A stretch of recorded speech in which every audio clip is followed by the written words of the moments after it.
It is that dynamic of giving and receiving, and every donor is also a recipient. Someone else in that role would have said, this is not my problem. I just stepped in here 2 weeks. I've got to go through investigations, police, FBI. Why did you just pick up your stuff and walk away? Because it's a calling. It's a moment.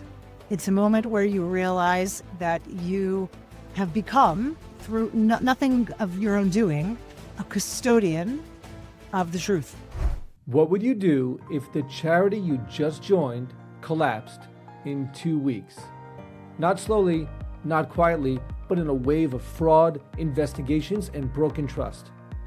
In this conversation with Yael Simon, we go inside what happens when giving goes wrong and what it actually takes to rebuild from it.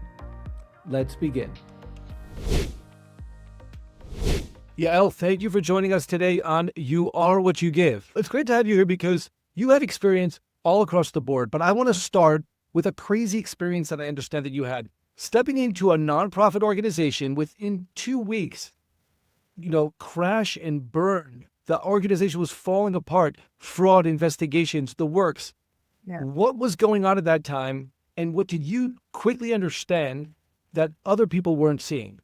Right. So first of all, thank you for asking that question in that way, because a lot of people just tell me, tell me about you, the arc of your career and that kind of thing. And then when I get to that story, it seems to kind of blend in. But the way you phrased it, it was like it's a critical moment. And it actually was a critical moment, but not when you're living through it. When you're living through it, it's a disaster and it's a crisis. And you actually think your career and your life is over. Before that, I already had a decade under my belt of building organizations, working with people. I had an amazing reputation. I raised millions of dollars. I was like the sweetheart of the community in terms of being able to lead younger donors. And so this new charity came in, and together with a partner of mine, he was a co-director with me, we came and we were headhunted to take over this new charity. And it wasn't actually a new charity. It was new for us, but it was a darling of the sort of world of philanthropy in general. It was, I can't describe it. I'd like to sort of maintain the dignity of the people involved. But suffice it to say, they did what we thought was very, very good work. And based on their reputation and the reputation of all the people in the community and worldwide who had said what a great thing it was, the people were volunteering, they were sending their children. The founder had come and he was involved in everybody's family. And it was really, really an amazing, very compelling story. And we thought, this is great. It's just, we're going to go from success to success. And as you said, within about 2 weeks, we suddenly heard rumors that there was an investigation brewing in a different country. And we're like, an investigation in a different country about this organization. Correct. So we were just friends of, and the beneficiary was in a different country. And what is so amazing about this charity was I learned so many things. And now, as I get farther and farther away, and every time I tell the story, I learn something new. So, at the time, we just thought, in my mind, I was like, well, I've done these before. So, there's a founder and then there's a story, and it's how we tell that story. And we're going to story tell this one. And then we're going to, people were already so bought into the story of the founder and the work and everything like that. And they had what I would call a great return on investment. So, they had a pretty substantive budget. And, for all intents and purposes, it looked like everything was working the way they said it should. And in fact, what happened was, day by day, we found out more. And then we started getting calls from police in that beneficiary country. We got calls from auditors. We got calls from, and before you know it, this other fellow and I were in charge of the crisis management of winding down this charity and it imploding in financial misappropriation at beneficiary end. And so those are a lot of words for somebody who's never really been involved in any of this. And there are so many moving parts. And, we really had to just learn on the job. So while my colleague before you go through that, I want to get a better idea of the experience and the intensity of it. But just to be clear on this, you're talking about, so we understand the mechanics here. There's an organization in country, let's call it A, which is a friends of organization that is supporting let's call it a parallel organization in country B, right? It's a beneficiary. It's a beneficiary. They exist all around the world. Friends of, et cetera, et Right. So cetera. it's a beneficiary organization, not an individual. It's a beneficiary organization. Correct. And so the fraud is happening not where you are at the Friends of organization, but at the beneficiary organization end, correct? Correct. Okay. And so you're getting calls from police in different countries Yes. to try and figure out, they want to figure out what's going on. And in the meantime, you're the one who's the fiduciary to send money to the people Yes. who are mismanaging that money. Correct. And it wasn't just a mismanagement. It was an utter, I mean, like I say this now, but it was just such a disgrace in terms of the use of charity, in terms, I think the greatest sin that was committed here wasn't the fraud of finance. It was the breaking of people's trust. And it makes me really emotional when I talk about it, because I think about all the people who believed in this man, who believed in the charity, who believed in the work. Like I said, there were volunteer groups going all the time to this charity to be a part of it and to experience what everybody else was doing and to really feel it and touch it and see it. And the founder had such a great way with people, for better or for worse. And believe it or not, there were also world religious leaders who were praising him and speaking about him, you know, like as if he was such an incredible person.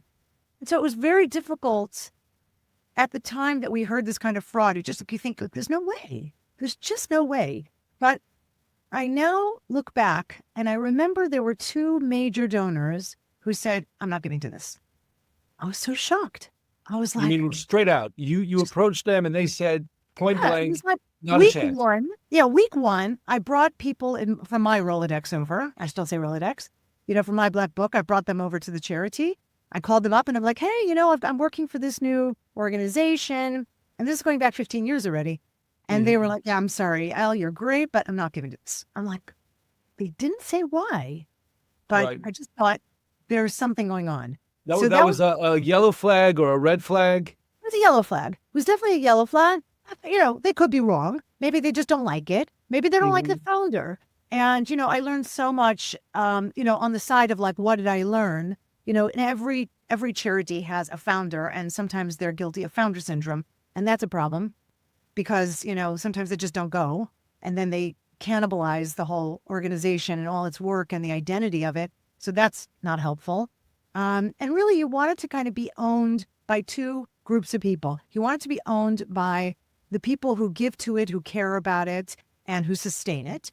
And you also want it to be owned by the professionals who run it. You know, so, you know, you've got those two sides. Yeah, you've got those two sides of it, but it's definitely not owned by the founder. You know, and so this guy was he founded it, but he just, like I said, everything was consumed by him and his ego and everything like that. But the financial fraud that happened was similar to a boiler room. Like when you have, you know, when people are selling stocks and bonds and things like that, and they're just fake. And so the boiler room just inflates the share price. And then everybody thinks that's the share price. And so that's what was happening, is that he would say a unit of whatever it is they were giving away. Again, I can't give too many details, but whatever they were doing, a unit would cost, let's say, the reality is it would cost $1. He would tell the world that it cost $3. Now, on one hand, there's nothing really wrong with that, because if you really wanted to be upfront about it, you could say, well, the $1 is for the services that we provide, and the $2 is actually to pay the admin and to pay for the building, and that's absolutely fine as long as it's documented and as long as we talk about it. But what was happening here was he was saying it cost $5 instead of $1. $2 he would take for the admin. And the other $2, I mean, one was for the services. The other $2 were to a completely different project he was running. Now, the project was a good project. It was a wholesome project. It was a lovely project, but he lied to the donors. It wasn't the project that the donors were giving to. Correct.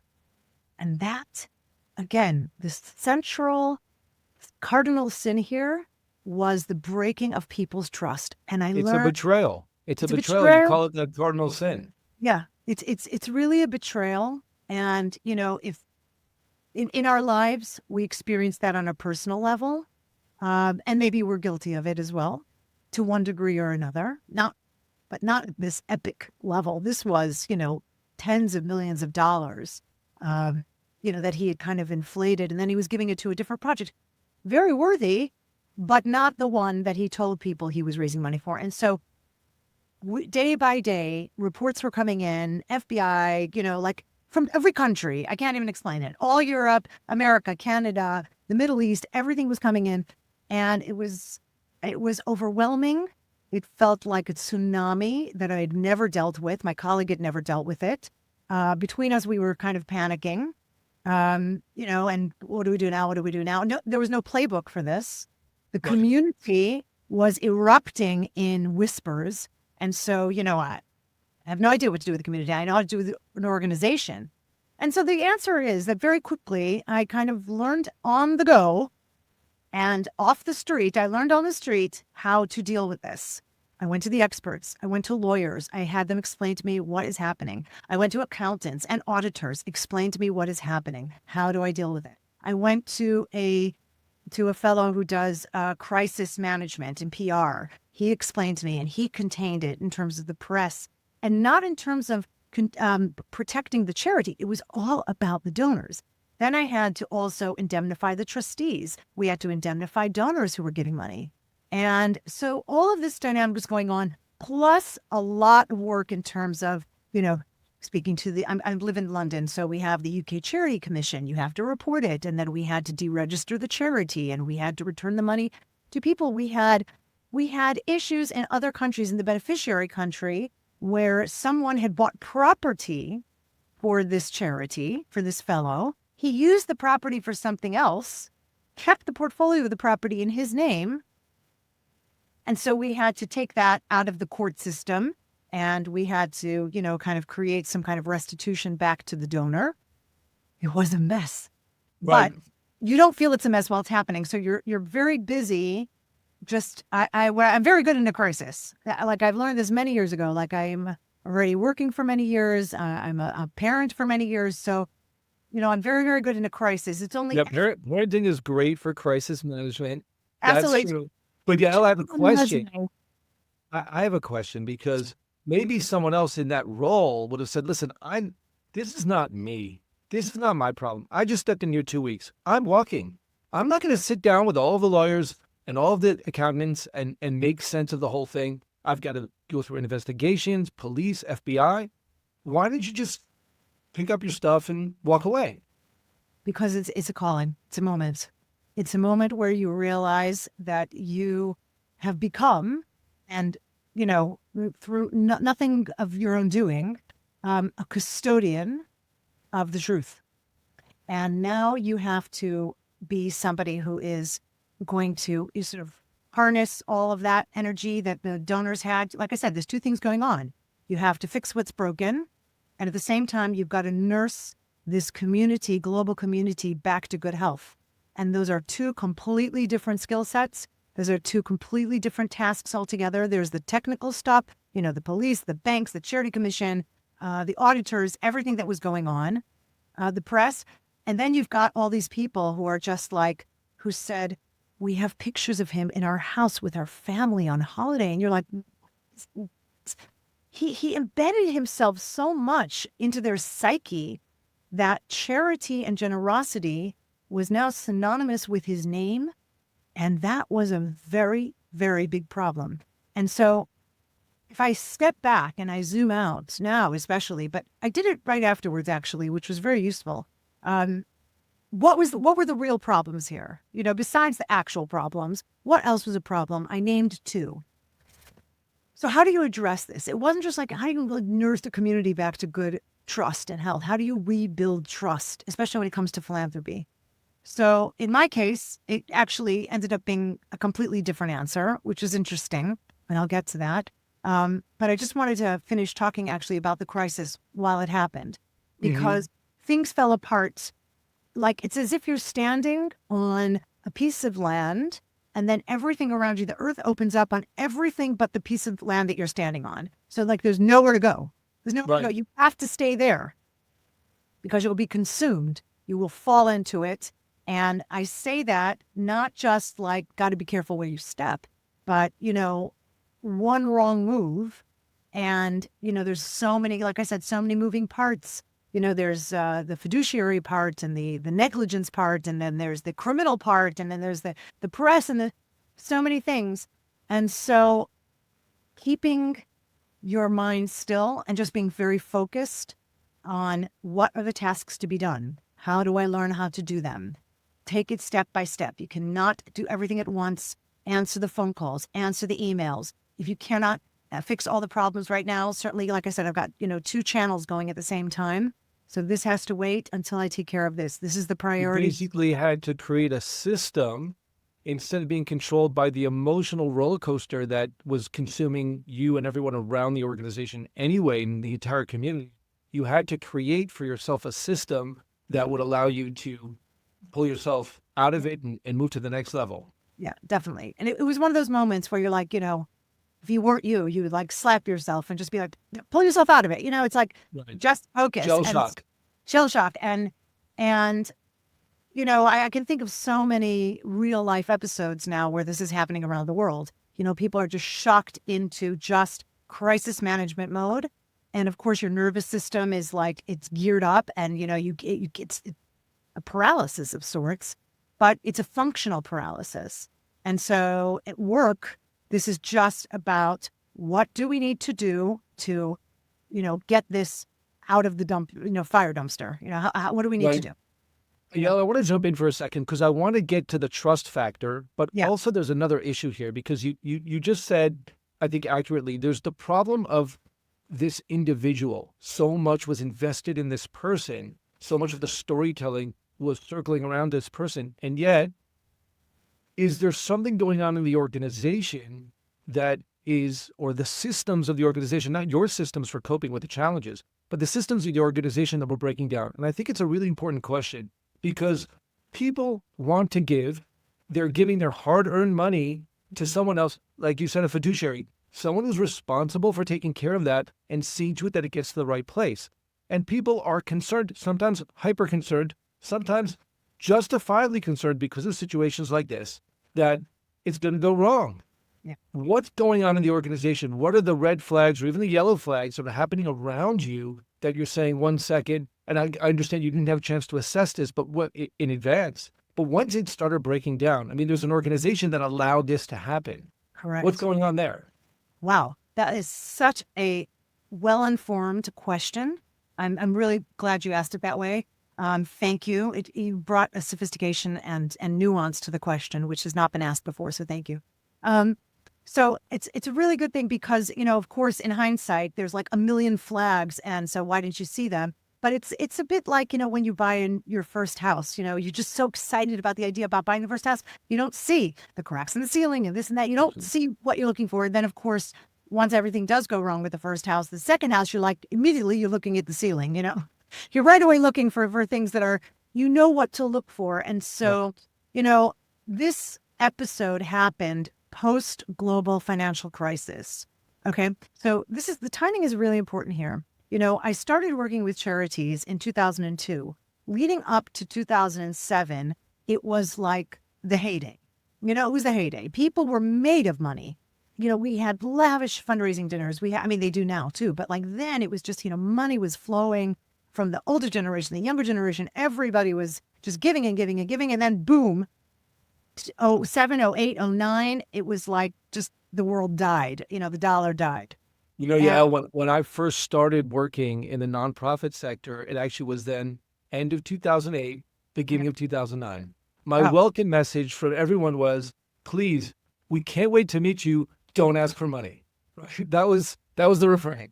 But you know something, Avi? I actually think that's a great time to start. It was. Yeah. And so now coming back to this crisis, its timing is also interesting. So we're finished with GFC, and now it's like 2011, and this is happening with this charity we just walked into. So in terms of emotion and trust and the donors and what to look for, no one was looking because it's like, lightning doesn't strike twice in the same place. And so everybody was just hit with this whole financial curveball. But like, what could go wrong now? Now we've learned so many lessons. By 2011, it's only 2 years later. People are starting to recover. There's trust. Nobody's even thinking to ask the questions that need to be asked. And so, honestly, if nobody's asking questions, that's the first flag. You should be asking questions all the time, and not in a interrogation way. You shouldn't be asking, what are you doing? Very basic questions. Who's your auditor? Let me see the accounts. Everybody can go online and see accounts in every country. You're pretty much able to. In America, you can see the 990s. England, you can see the audit. The accounts are filed online. Is able to do just a little bit of due diligence, which is not difficult for themselves, and take accountability and responsibility for your own actions. Don't assume, this is what I think now, don't assume that charity is going to be perfect. It won't. And invariably, something is not going to go right. Maybe somebody is mismanaged. Maybe the organization isn't aligned. Maybe there's politics. It's like 100 things that could go, I don't want to say wrong, but that are the sort of character and the bread and butter of the way things work. And it's somewhere, Avi, in that great chaos that tremendous work happens. So I don't think tremendous, great, epic, global work happens when there's perfection. I think it needs to be a little chaotic, but it needs to be legal and honest and clean, right? So those things need to be true. So what I'm saying is, I'm speaking like my message is not just for organizations, but also for donors. Everybody has responsibility here. Now, don't shove it onto one person. So if it's just shoved onto the organization or anything, that's a flag. People should be asking questions. So that's the first thing. Right. There's that sheer responsibility. The way I understand it, Yael, is I look at things from the lens of there's the donor, the contributor, the giver, but there's what I call the impact agents, right? This is a partnership between, in order to get to the end result, if the donor knows how to run an organization with thousands or hundreds of thousands of volunteers, et cetera, go ahead. But you're working in partnership. These are your partners. And so there's a mutual responsibility to the entire process. So I think that's great. And I just want to, if I may, Yael, kind of move from this to some of the post lessons learned, because at this point, if I'm watching this episode, I'm like, oh my gosh, I'm never giving to another charity again, right? Right. All these red flags, but that's not the reality. The reality that you live in is you're working actually with the ultra high net worth individuals, people who look to you for advice and guidance where they should be giving their money, how they should be giving their money. And so let's just take a look at that. What are these people, the sophisticated donor, what are they seeing that perhaps other people aren't seeing? What are they focusing on? What questions are they asking that's going to make their giving more effective, perhaps even more impactful? Right. Great question. And there's a few answers. First, to answer your question, though, I need to tell you where the bridge was between the disaster crisis and working for the ultra high net worth, right? So the answer, I'm sure you can figure it out by now, is that I became the due diligence queen, right? I knew where all the bodies were buried. I figured it out. And so, you asked a question earlier, which I didn't get a chance to reply to, and it's only relevant now because it's important to understand where I was in all this. The crisis management was fine, great, done, did it all. And then I fell apart. And then I was like, oh my God, my career is over. I can't tell another story again. I can't run another organization again. No one's going to trust me. And I really just thought that's the end. I'm going to go become a lawyer, which I wanted to do anyway. Okay, we'll switch careers. And then two things happened. One is that my PR friend said to me, no, Yael, you're a storyteller. That's what you do. And you now have to tell a story in a way that you understand there's a vulnerability in the donor world that exists, and you're going to have to hold their hand and show them how it's done and lead. This is a leadership moment. The second thing that happened was, like I said, I became technically the due diligence queen. I knew how to look at audits. I knew how to look at organizations. I knew where to look. I knew how to look under the hood. And I got a call from a very big family office who was like, interestingly, they were one of the families who said, we're not giving. They said, we want you to run our philanthropy. And we want you to examine our charities. Cool. Okay. Again, didn't know how to do this, but now I did know how to do it. So every day they asked me, well, can you help conduct the audit? I was like, look, I am not financially regulated. I can hire somebody to do it, but I can oversee it. Great. Hmm. Every day that I learned how to do something that they asked me, just like I created a website and I said, this is what I can do. So every day they said, oh, could you write us a business plan for the next 5 years? Like, sure. Didn't know how to do it. Learned how to do it. This is before AI, Fake it till before you make Google. it, Yael. Yeah. Before Google, before AI, before everything, like learn how to write a business plan. Great. I write business plans now. Um, and so all of this, but the skills that I had before, about raising money, understanding the story, understanding how to reach out to people and help them feel ownership of the cause. You said this earlier, and I really like it. It is that dynamic of giving and receiving. And so there's that kind of like every donor is also a recipient. It's so what do they get? My father, who was a teacher for 50 years, he once said, everybody wants something. Now, I've kind of debated this in my head as of recently, last few years, but I wonder if everybody does want something or if there are people who just give with no agenda. I'm not sure yet, but I tend to think that everybody does want something, even if it's very, very small. Even if they want you to just say, thank you so much, Avi. Your donation means so much to me. I've been working so hard on this project. And the fact that you chose to give to me, it's like, when you get to British Airways, they say, there are so many airlines to choose from. Thank you for choosing us. Yes, thank you for choosing this charity to give to, whatever it was. I learned so much about the donor recipient relationship, the dynamic. Every single donor became a recipient at that point. And so the family office then were like, look, that part. Now we want you to sit on this side of the table and to look at the organizations from our perspective. And so that was great because I had just been doing that. And it gave me an opportunity to use both the skills that I had learned running organizations and now to evaluate them as well. And then to help them grow and help them expand and build. And so your question about what do sophisticated donors see? So first of all, it's a bit of an assumption to think that every ultra high net worth is either sophisticated, well-educated, understands their giving. And I would say, thank God I've worked for amazing people who all do, but not everybody does. Okay. I think the overwhelming majority do not. And I would even add another term, by the way, Yael, which I'm reticent to say because I want to be honoring of the people with the big family offices, et cetera. But how many people are actually strategic about their giving, right? Right. Is it, okay, we've got the giving box. It's a big, beautiful foundation. There's lots of money there. And we're going to make sure that we're doing our due diligence. But that's the, crossing off or checking off the check boxes. But when does the donor or how many donors are sitting there and saying, you know what, I really need to understand my giving or the why? Or you talked about this, is anyone giving truly altruistically without wanting to get something? I would make the case on you are what you give, that actually we do want something. What we want is to give. Yeah. On a level, I don't want to be too political or philosophical about it, but actually I do, we want to give, and giving, we could call it receiving because it's important to us. It's purposeful. How many donors are sitting down and saying, what is actually purposeful to me? And I think just another layer to the same question. So a few myths I want to debunk here. I remember when I started fundraising, who are the people who asked for the most paperwork and most due diligence? The people who were giving like $10, $20. Some people, they would just, I slap my head. I shouldn't because I'm good for them.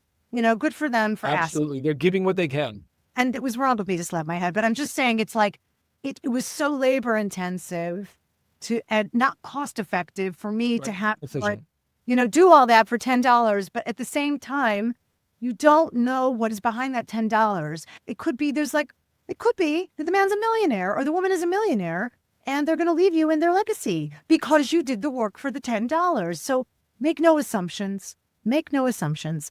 That's number one. But it definitely turned out that there were a lot more people asking questions about smaller amounts. The people who give larger amounts, it was funny because I was able to fundraise so easily. It was like, oh yeah, that's $1 million. Okay. Well, all we had was a contract. That's it. It's like no work done.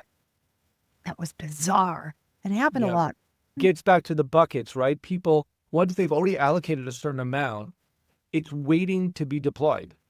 And so Sometimes. there's less angst sometimes in it, but therein lies the challenge, that's the opportunity where you can step in and really, I think even help them appreciate the case for what I call better giving, right? It's, we could just distribute all this money. That would be a lot of fun. It's fun to give money to worthy causes, but can we bring the donor along in the process? Right. So I want to debunk another few myths here. Okay. It's important. And I'm not disagreeing with you. I'm just giving a different perspective. I learned a long time ago that when I come into a family office, I'm not there to teach them anything. That's not my job. My job is not to tell them how to make good investments. My job is to usually build an infrastructure. And the way you described it, by the way, there's like many different categories. And I'll just give you two right now to simplify it. There are those family offices who've been established for a long time, and they have usually a trust or a foundation. Now, in America, it's quite typical that the foundation is quite well built. And it has been, like I said, it's established, it's got protocols, it has, grants and, that whole TikTok thing. It just works out really well. On this side of the world, Europe and, Asia and the Far East and the Middle East, it's not like that as much, because I would say it's more kind of, the character is more of like somebody who's made a lot of money who wants to give charity, right? Mhm. So here, there are more opportunities to build something from scratch. And I love that, because then I can work with the family, talk about their values, their mission. And here's another thing that you mentioned, and I want to differentiate between one of the questions I always ask is, do you want to cure hunger or do you want to feed 75 people a day? Because if you want to do the latter, there's like a lot of good charities that can do that. But if you want to do the former, that's a strategic piece of work. Okay. Because now we're talking about the research behind it. We're talking about understanding the field. We're talking about the context. And I did have a client for 4 years who I worked with to literally address a major problem with systemic issue in a Middle East country. It was workforce development. And he was giving huge sums. When I say huge, 75 to 100 million into this to kind of fix this problem, that there was this gap between workforce development and periphery communities in the country. The government had a problem. They were losing billions of dollars of benefits. Income tax wasn't being paid. People weren't going to work. It was a massive problem. And so the question is, if you just throw money at it, does that solve it? And the answer is absolutely not. Absolutely not. First, you have to start, understanding the culture. Then you have to do the research. And like the very famous question I ask all the time, well, it's famous not because of me, but because it's a great question. How did we get here? How did this happen?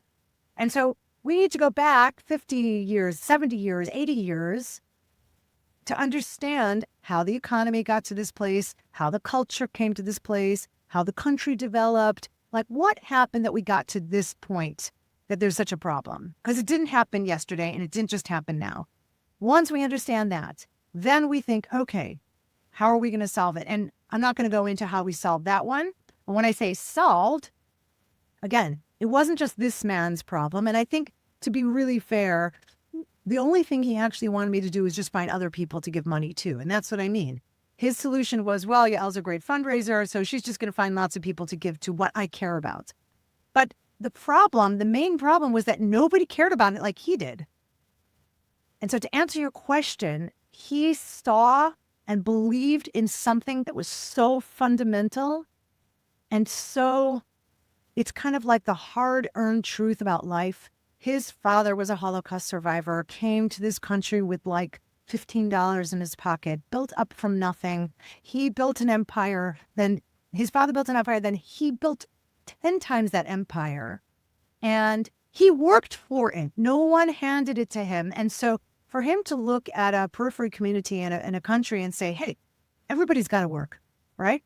And so he infused so much of his beliefs and his mission and everything, and it was all there for the taking. And so all I really had to do was build this infrastructure and build this story around this principle and universal theme, is that like nobody wants to be poor. We don't choose to sit around the table. We want to provide for our families. And so there are emotions that are tied to this fundraising and storytelling. I just want to make sure that we've double clicked on what you just mentioned in this conversation, which I think is critical, right? Right. You talked about that person who thought Yael is going to give to all of those charities that I already believe in. I just don't know where they are. And Yael didn't just do the due diligence on where are those organizations? She came to the understanding that there's something more comprehensive and fundamental, and that this person was in a position to move the needle on that. Yes. I actually think that that does get precisely back to the point of personal purpose. That person was driven because of his own, as you said, belief system, and you were able to take that, I would say, commitment and turn it into something translated into a reality. And I think maybe, I would say someone else might not do the deep dive. Okay. You did a deep dive here, as I see it, based upon what you're describing here. It's a deep dive. It's a commitment, first and foremost, to the donor, right? Because in the end, there's the yardstick. We're going to measure the benchmarks. I think you made a critical point before. We're going to measure success by doing our job. We've been commissioned to do something. So we're going to do that well. But that can't be small-minded. It can't be, well, I'm just going to write checks. Correct. In this case, sometimes that works. But when there's that more fundamental issue that's otherwise being overlooked, it's not something that people are actually doing. To roll up your sleeves and to take it to the next level is not the standard operating procedure for a family office. So I think, it's just an amazing testimony to the kind of approach that you're taking with these ultra high net worth individuals. Thank you. This particular individual is just, he and his whole family, besides the commitment and besides the interest in it, he really was driven by quantitative impact and qualitative impact. And that's so unique because it's not about saying, and by the way, the charities and organizations get this wrong very often. When I ask for an impact report, they usually hand me their annual report to let me know, how many books they bought or how many kids they served or whatever it was. That's how many emails they sent. Not an impact report. That's just a report, right? That's just a report with numbers. Impact is saying the global standard is this, the national standard is that, and what would happen if we didn't exist? That's impact. Okay. Right. And so the delta. That's right. This I love that word. This individual, he was interested in both quantitative, in terms of like, how did we move the needle in the economy? I want to know now and in 25 years, the work that we're doing now, how's it going to move the needle in the GDP of the country if we got X amount of people to get into the workforce? It was amazing. Amazing. And so, lowering, like I said, people starting to pay income tax who had never done so before. And we hired a company to do an impact measurement on the amount of income tax that was paid by all the participants of this program compared to when we started. It was mind-blowing. The government then picked it up. Then I took it to the OECD and said, hi, now I want you to update the figures on employment and education in this country because we just changed it and here's the proof. Qualitatively, he was interested in, is a father able to, get very emotional about this, is a father able to put food on his table for dinner? Are the children able to respect the father because now he's going to work? Mm-hmm. That's what he was interested in. He was interested in, is the family able to take a vacation now? He was interested in, can he clothe his children for special occasions and weddings? I don't know. He was interested in, are they eating better food? I'm just jumping in here because I love that point about how a child sees a parent, right? There's going to be some parts of our impact reports that are really impact reports, that are showing the delta, they're showing the gap, they're showing what it would not have happened had this organization not been there. And yet there's going to be a ripple effect that we're not always going to even think to measure or know how to measure, right? And I think that's actually the beauty of really moving the needle. Yeah. When you're actually creating an impact that is beyond the way things were done yesterday, the world changes, the butterfly effect.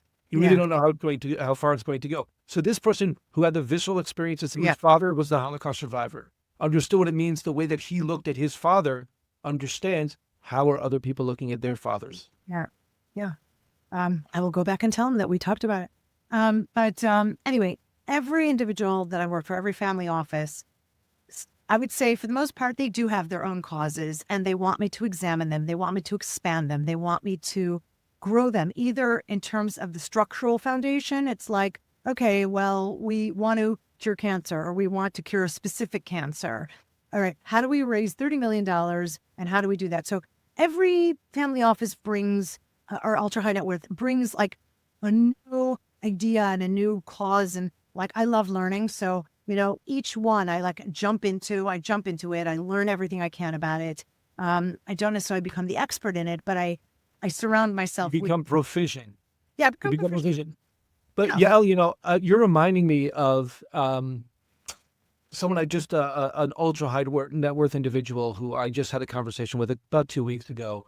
And he was talking about how not only did he create a system, but he did along the lines of what you're describing, but he created the system for systems. So, for example, these orphan diseases that no one's taking care of, they created a system to cure diseases that nobody else is curing Oh, through it's not like our philanthropy, through brain. strategic work. I mean, Yeah. it's amazing, amazing, amazing. And so always leveling up, I think, is significant. And this approach that you're taking, you've basically walked through this, like you say, crisis situation and built so many proficiencies through that crisis that you've been able to add value now to both sides of the coin, literally and figuratively. You're working with the donors and you're working with the nonprofits. As we close this conversation, and you and I are going to have so much more to talk talk about offline, but as we close this interview, can you give one solid, critical piece of advice to the donor community? What can they be doing better? And can you give one solid, critical piece of advice to the nonprofit management and leadership community? What can they be doing better? Wow. Okay. So let's start with the latter. Let's start with with the organizations. Um, I think organizations, I would say the most critical thing is that they need to be aligned. There's organizational alignment and leadership that exists only when everybody is on the same page, understands what everybody's role is, understands, and doesn't, like I said, either cannibalize or step on people or like think their job is something else or whatever.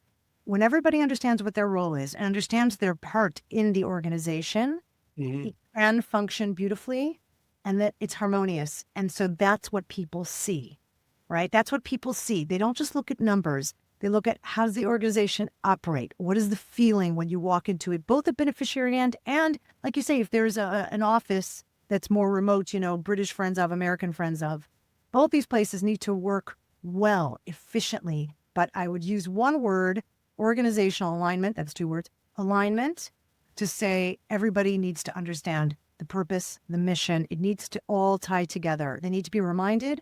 They need to be inspired to continue forward. And they need to be able to operate in a level where everybody knows what everybody's part is and deliver that to the people, right? In some ways, Yael, it's already in the first word, right? An organization should be organized. We don't Yeah, always, no, we're on. Yeah, of course. Yeah, it's but not. yeah. For the donors, listen, I think it's a trickier one because it's not so much the questions they're asking, but I think they really need to understand their why. Okay. And that sounds easier said than done because there's a lot of new money out in the world right now, a lot of new money.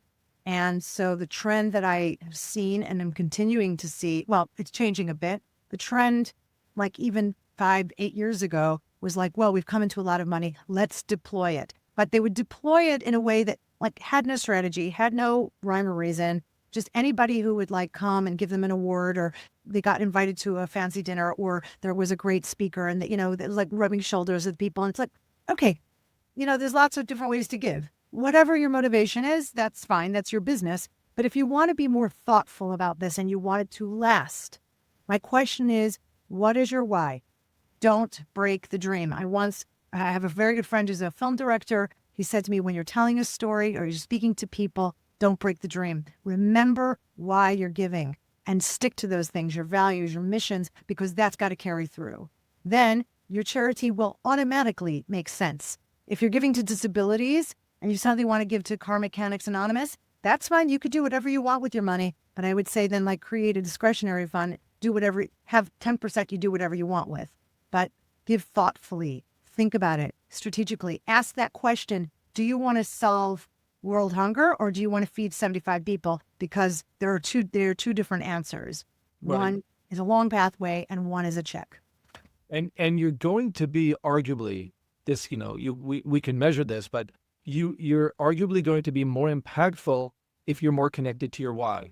Because Yeah. it's not just going to it's not the social giving.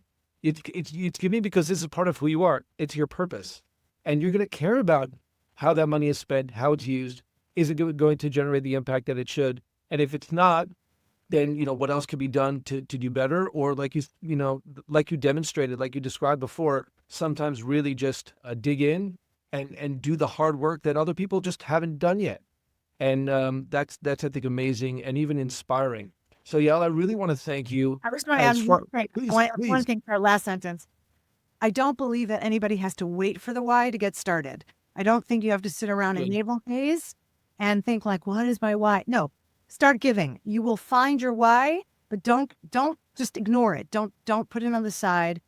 Start giving. Get used to it. Get into the excitement and the thrill and the reciprocity of what's happening and watching the impact all around you. It's a great thing. Like you were given a great gift. Yes, use it well. Be the great custodian for it. Yeah. And allow yourself to be wowed, allow yourself to be excited and to be inspired. Absolutely. It's not something to kind of just, I just gave a gift. No, it means something. It means something to other people. And it's something you can get excited about and then refine that why, yes, season after season for sure. Yael, if people want to know more or get in touch with you, what's the best way for them to contact you? Go to my website. It sounds like a commercial, but really my website has my contact details, all of my work, different. And just spell that out for us. Right. So it's called Aracura. It's a name nobody else has. I found out it's actually a small village in New Zealand. Okay. I just chose it because I was wondering where it was from. Starts with A. It has a nice ring to it, and it's unique. All right. Okay. So I'm always using Check off all the boxes for sure. www. And most importantly, URL was available. Yes. ARAKURA. Aracura.co. That's all. That's great. We're going to put that in the show notes. Thank you. Yael, I want to thank you so much. This is your form of giving, amongst others, of course. But at You Are What You Give, we do value people, not only the information, the insights, just the time that you've dedicated to this conversation. I've learned a ton, and I look forward to further and future conversations. I trust that a lot of folks watching this are going to take further interest as well. So, Yael, thank you so much. Thank you. Yael, thank you. This isn't just a story about a failed organization. It's a story about what happens when trust is broken and what it takes to carry responsibility when everything around you is falling apart. And maybe, more importantly, it's a reminder that giving doesn't just require generosity. It requires stewardship. If that idea resonates, whether you're a donor, a leader, or somewhere in between, stay with it. And look out for this week's Giving Challenge, where we take that idea of trust and turn it into something you can actually act upon. Thank you, Victoria Hurst, for making this and all of the You Are What You Give conversations possible. And thank you all. We'll see you next time.